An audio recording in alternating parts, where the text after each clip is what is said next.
Hi, everybody. Dr. Elizabeth Yurth from Boulder Longevity Institute and our learning arm, Human Optimization Academy, which you guys can find at bli.academy. But that's where we do a lot of our teaching. I'm going to do a kind of a two parts here on YouTube talking about hormone health.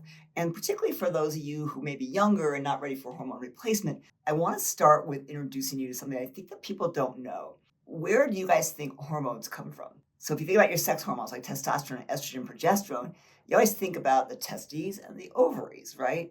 But I'm going to correct that a little bit because yes, but what's inside the testes and ovaries that manufactures the hormones is actually your mitochondria. One of the reasons we're seeing younger and younger people with hormone dysfunction now is that we are in a state where we've been exposed to a lot of things, viruses, toxins, stress.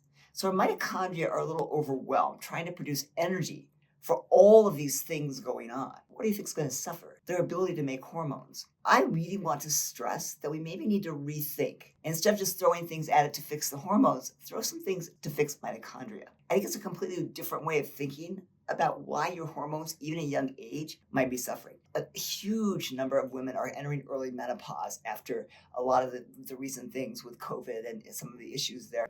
One of the other hormones that's produced by our adrenal glands is cortisol. So again, there's mitochondria in the adrenal glands that are making cortisol. If my energy is expended to make cortisol, it's going to forego the energy to make all these hormones that you need. Where does this all start? It all starts with cholesterol. Think about things that might affect cholesterol production. Well, most of the cholesterol comes from your liver producing it. So when the liver is more stressed by things like toxin exposures, for instance, then it can't manufacture cholesterol appropriately. So how are you going to support this mitochondrial function? So first of all, healthy fats definitely make a difference. If 20% of our cholesterol comes from diet, then eating healthier fats is definitely going to help. And then stress management, because if I'm stressed and my body's really producing cortisol, it's at the expense of everything else. We've really got to work on stress management. And that might be learning meditation. It might be getting out for walks. There's so many things that you can do there. Targeted nutrients. These are all vitamins that support the mitochondria. Those are simple little things. Make sure you've got B vitamins, magnesium on board. Make sure that you actually are using coenzyme Q10 and AC. And then one of my favorites is urolithin A. Most people's bodies can't make urolithin A. Urolithin A supports the mitochondria. In conclusion, I really want you guys to rethink a little bit about hormone loss. Because I think even when you see your doctor and they actually pay attention to the hormones, which is kind of rare, that they may then say, oh, well, your hormones are just dropping, you're just getting old, or they'll put you on a little progesterone or put you on birth control pills, or if you're male, maybe offer you testosterone without really identifying where the problem is coming from. So for you younger people, first, fix the mitochondria and see if the hormones might improve. Now, hand in hand, we may need to work on the hormones as well.